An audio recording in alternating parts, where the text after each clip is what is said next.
ఇంకో మాట నేను చెప్తాను, క్రీస్తు లేని ఆరాధన కాదు.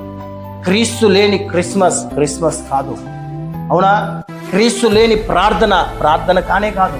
ఈరోజు చాలా మంది ఇదే చేస్తున్నారు. క్రీస్తు లేని క్రిస్మస్ చేస్తున్నారు, క్రీస్తు లేని ఆరాధన చేస్తున్నారు, క్రీస్తు లేనటువంటి ప్రార్థన చేస్తున్నారు.